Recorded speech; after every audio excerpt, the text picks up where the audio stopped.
একদম সিদ্ধ চাল দিয়ে হোটেলের স্টাইলে খিচুড়ি। তো চলেন এই রেসিপিটা আমি আপনাদের সঙ্গে শেয়ার করি। দেখে মনে হচ্ছে না যে পোলার চাল দিয়ে এই খিচুড়িটা রান্না করা হয়েছে, আসলে এটা সিদ্ধ চাল।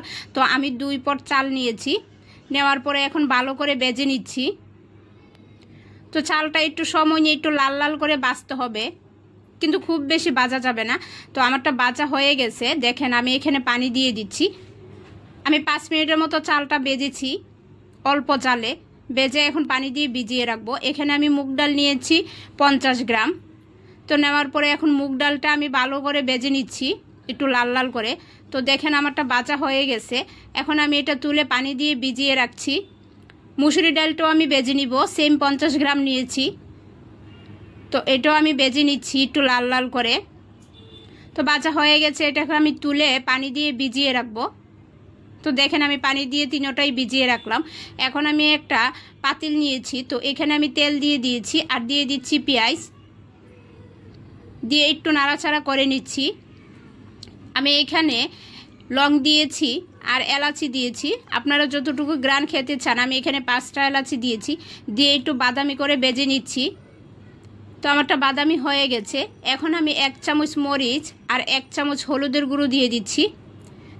দিয়ে আমি 1 মিনিটের মতো একটু বেজে নিব অল্প জালে। 1 মিনিটের মতোই ভাজবো আমি, এখানে কম দিব না। তো এবার আমার এটা 1 মিনিটের মতো ভাজা হয়ে গেছে, মশলাটা যেন না পুড়ে যায় এই জন্য আমি এখানে পানি দিয়ে দিচ্ছি।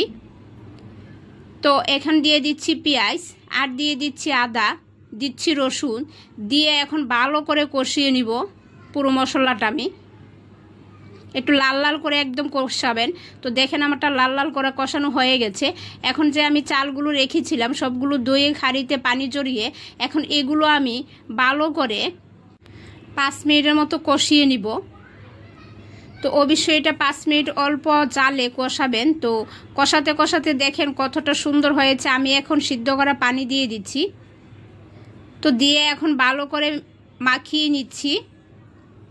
তারপরে ঢাকনা দিয়ে ঢেকে রেখে দিব। এটা আমি লবণ দিয়ে দিচ্ছি পরিমাণ মতো, অবশ্যই আপনারা পরিমাণ মতো লবণ দিবেন।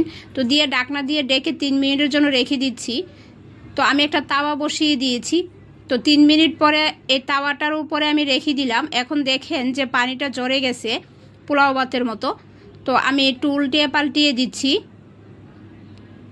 অবশ্যই সুন্দর করে উল্টিয়ে পাল্টিয়ে দিয়ে আবার ঢাকনা দিয়ে ঢেকে রেখে দিচ্ছি। আমি কিন্তু এই কাজটা 3 মিনিট পর পরে উল্টিয়ে দিব। টোটাল মিলে আমার এখানে 7 মিনিটের মতো সময় লেগেছে। তো দেখেন নামানোর আগে আমি এখানে কাঁচামরিচ দিয়ে দিচ্ছি। খিচুড়িতে যদি একটা কাঁচামরিচের একটা ফ্লেভার থাকে তাহলে খেতে অনেক ভালো লাগে। তো আমারটা হয়ে গেছে, দেখেন আমি এখানে 7 মিনিটের মতো রান্না করেছি। দেখে বোঝা যাচ্ছে যে এটা সিদ্ধ চালের খিচুড়ি, মনে হচ্ছে না যে আতপ চালের। দেখেন কতটা জর্জরা এবং মনে হচ্ছে পোলাও চালের খিচুড়ি। তো আমি আপনাদেরকে দেখাচ্ছি, দেখে মনেই হচ্ছে না যে এটা সিদ্ধ চালের খিচুড়ি। আমার ভিডিওটি যদি ভালো লাগে তাহলে আমার চ্যানেলটি সাবস্ক্রাইব করে লাইক কমেন্ট করে পাশে থাকবেন এরকম আরও নতুন নতুন রেসিপি পাওয়ার জন্য। তো আমি এখানে ডিম দিয়ে নিয়ে নিচ্ছি খিচুড়িটা। আমি আজকে ডিম দিয়ে খাবো, বাইরে বৃষ্টি হচ্ছিল এই জন্য। ধন্যবাদ সবাইকে।